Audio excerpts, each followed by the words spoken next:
On today's show, we're getting serious about a comprehensive Nectar for the Gods feeding regimen. Hey there, Bob from Oregon's Constant Gardener. Welcome to the OCGFAM show to you, my YouTube buddies. What's going on? Let me know in the comments. Let's talk about it.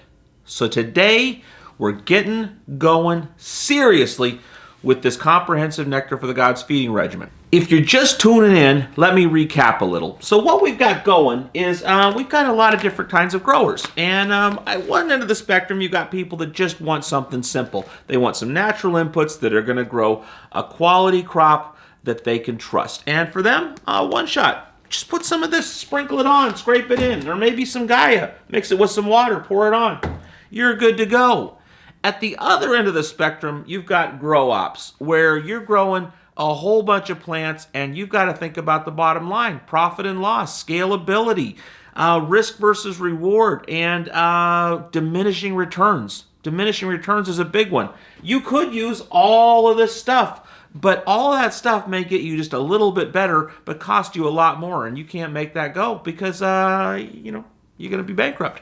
But in the middle, there's some of us who are growing 4 plants, maybe 6, and we want to grow the absolute best plants we can. So we're into using this stuff and that stuff and all of this stuff, but you want to use what makes sense, and you want to use it in a way that makes sense. There's no sense overlapping your efforts. There's no sense using something that's not going to make it better, and you surely don't want things competing with each other and making it worse. So what we're trying to figure out is a comprehensive feeding regimen for using Nectar for the Gods, plus, cultured biologics, microbe life, getting the bottles out here, SLF100, all these sorts of things. How does it all fit together? So what we've done so far is we talked to Newton from SLF100, Carl from Microbe Life, Rob from Full On, and all these guys, Tim from Cultured, and figured out how all their stuff works with Nectar. Then, last episode, we talked about, Runboy7246 said, hey man, this does complicated, and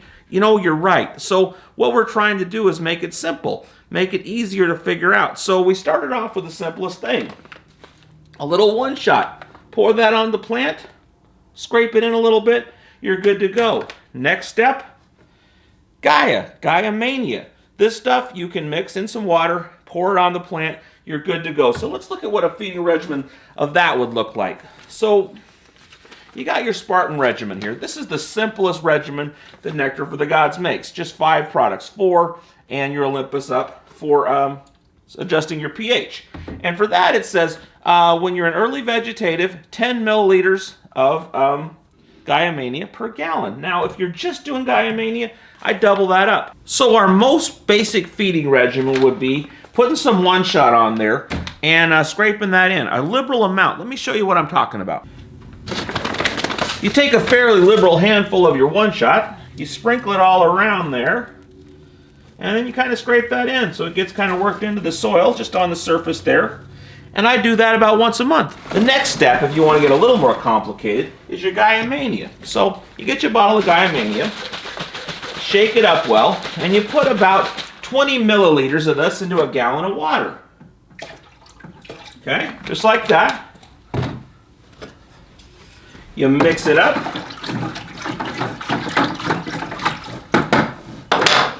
Oops. And you mix that in with your watering at least once a week. Maybe a little more, probably as much as you could if you wanted to do it every day, but whatever works for you. And that's a simple and effective regimen that should produce some amazing results. But we're not ready to stop there. We want to go all the way. So what's the next step? The next step is Herculean harvest. It's bone meal, as simple as that. There's more stuff in here, but it's bone meal basically to make your plant grow big and strong, and you need to add some of this.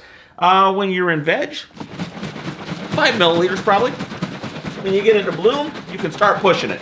As much as 30, maybe even 60 late into bloom there before you start trailing off. You get a little thingy here, a little measure. We're going to put some of this in. You got to shake the stuff up really well. Let me reiterate that. Put a little in there.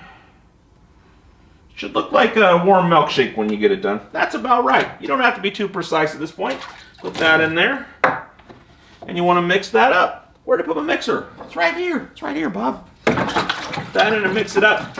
But here's the deal when you put the Herculean Harvest in there. This is naturally a real low pH. So it's going to make your water low pH. It's going to go into here low pH. Not going to be available to the plant. You got to bump that pH up to make it effective. So what do? You got to add one more thing. Some Olympus Up. Now, I suppose at this early stage in the game, you could probably just pour a little in there, and hope for the best, because not only will this change the pH in here, it's going to buffer it in the soil. But if you can, get yourself a pH meter or some, I think I got some here. I might not. You can get the little pH strips and do that. But you want your pH to be around 6.4. So what you're going to do, you get this. You need to calibrate this, have it all ready to go. We can talk about that in another video. You get your waters mixed up, and you get that in there. And I can see it just climbing up there. And then now it starts dropping down as it gets, figure out what's going on in the water. Okay, 5.9, 5.8, it's dropping down. So what we're going to do, you want to mix this up really well, because basically it's liquid limestone. Mix it up really well, especially the first time. And just pour a little in there, not much. Then mix that up, and as you're mixing, check your pH. 5.6, 5.7, 5.8, 5.9, 6, 6.1, 6.2, 6.3, slowing down, 6.4. It may go a little past there. Yeah, it's going to 6.5, 6.6. It's probably going to stop about there. Yeah, it's stopping. So there you go. If it does go too far and you feel like, hey, it's not quite right, you can put a little more of this in there. Show you how you do that. Just take a little more of this to bring that back down again. Take that in there. And like I said, at this stage, we don't have to be too precise about it. You'll see the results in your plant and know that if you have to get more precise with it because your plant's unhappy. Most of the time, it's going to be just fine. Mix that up real good. That in there.